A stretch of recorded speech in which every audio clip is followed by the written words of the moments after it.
I'm Denisha Perry reading the Word according to Humphrey, chapter 14. Apparently, the day after Thanksgiving, humans do two things: eat leftovers from the day before and go shopping. Mr. Brisbane didn't go shopping, of course, but Mrs. Brisbane left early in the morning after telling Mr. Brisbane that there were plenty of leftovers for him in the refrigerator. So there I was, stuck with old Sourpuss, and all he did was sit in his wheelchair looking unhappy. I'd much rather have been hanging out with Principal Morals or chatting with, say, his family. I could have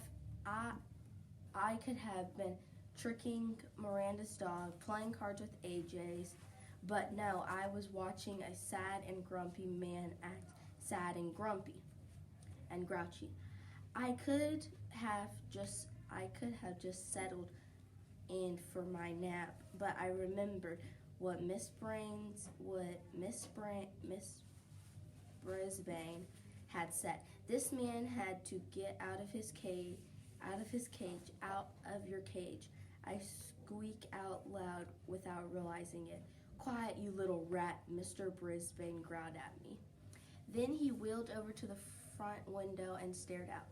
Okay, if he wasn't going to get out of his cage, then I'd get out of mine, because I had a new plan.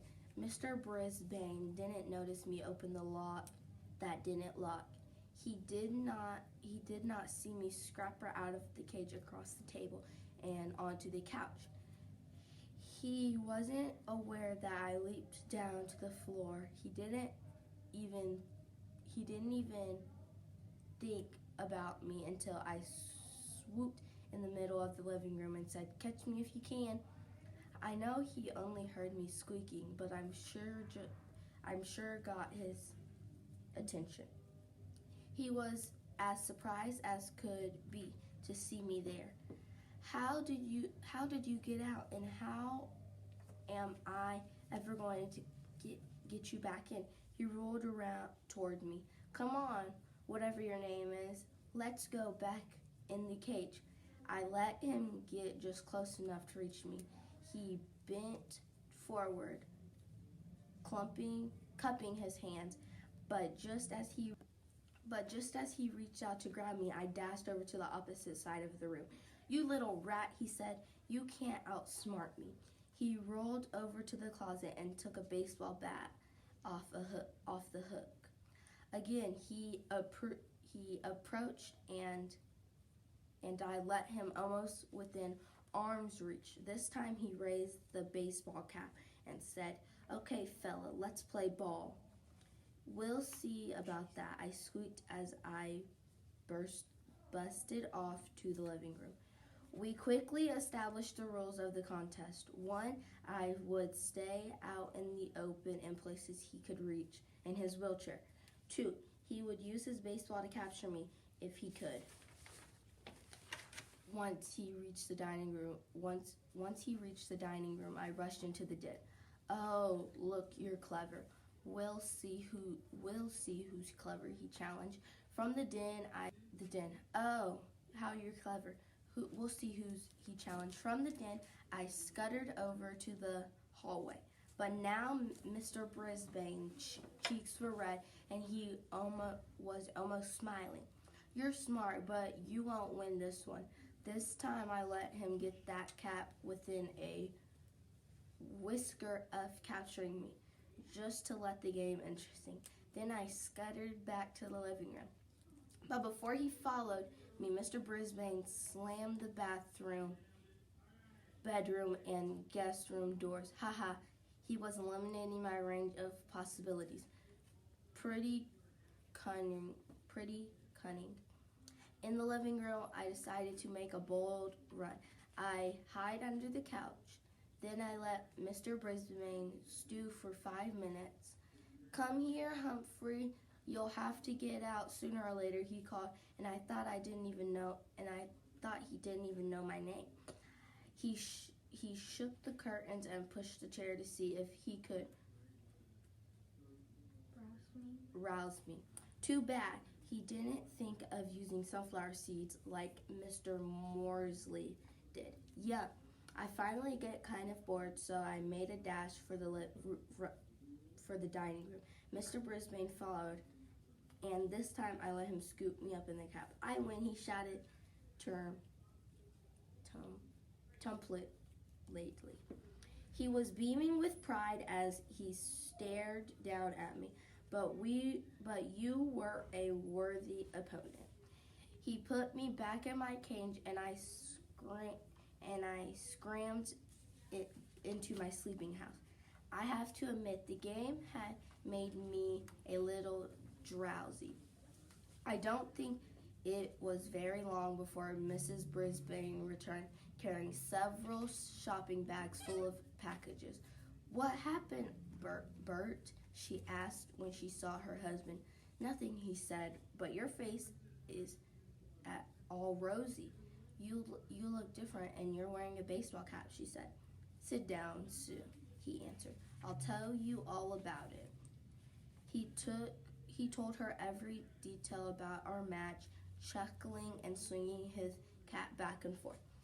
I guess there are some things I can still do, he said. Now, how about a game of grin rummy? Mrs. Brisbane was almost speechless. Okay, she said, starting to get up. Mr. Brisbane waved her away with his cap. I'll get the cards. You just sit. As he wheeled into the den, Mrs. Brisbane turned to me and quietly said, Thank you, Humphrey. Mr. Brisbane didn't frown the rest of the day and evening, except when Mrs. Brisbane beat him at cards. The next morning, which was Saturday, she couldn't even find her husband. Where could he be? She asked. He hasn't left the house in months. A minute later, he came into the house from the garage, his lap full of boards and bricks and things. I've got an idea for our friend Humphrey, he said. Mr. and Mrs. Brisbane spent most of the rest of the day building an obstacle course on the coffee table in the den. They lined up boards along the side so I couldn't stray too far. Then they set up things for me to climb over and climb under, like bricks with holes to hide in a big cardboard tube. And Mr. Brisbane constructed a series of ramps for me to climb. Oh, we had a wonderful day. Mr. Brisbane got out a stopwatch to time me on my runs, and they made a bet of how long it would take me to finish, from start to finish. Mrs. Brisbane even added a few treats to the maze, bits of apples and biscuits. I had fun. The Brisbanes did too, I could tell. On Sunday afternoon, the Brisbanes invited their neighbors over to watch me run my maze. Mr. and Mrs. Robinson brought their 5-year-old twins along. Glad to see you're looking so chipper, Mr. Robinson told Mr. Brisbane. I think he's finally feeling better, Mrs. Brisbane whispered to Mrs. Robbins. Mr. Brisbane looked a little vinegary again on Monday morning. Though, why can't we keep him here, Sue said. He asked. The kids would never forget me, she told him. He's only their hamster, but she grinned. There's a 2-week Christmas vacation coming up. I think Humphrey better spend it here. Could I believe I'm cute, fluffy ears?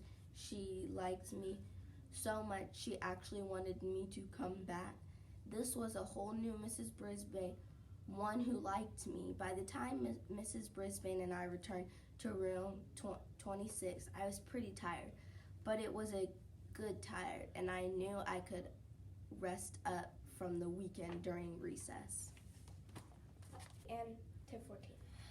Tip 14, hamsters should be let out of their cages to run in a closed environment for an hour or two at a time.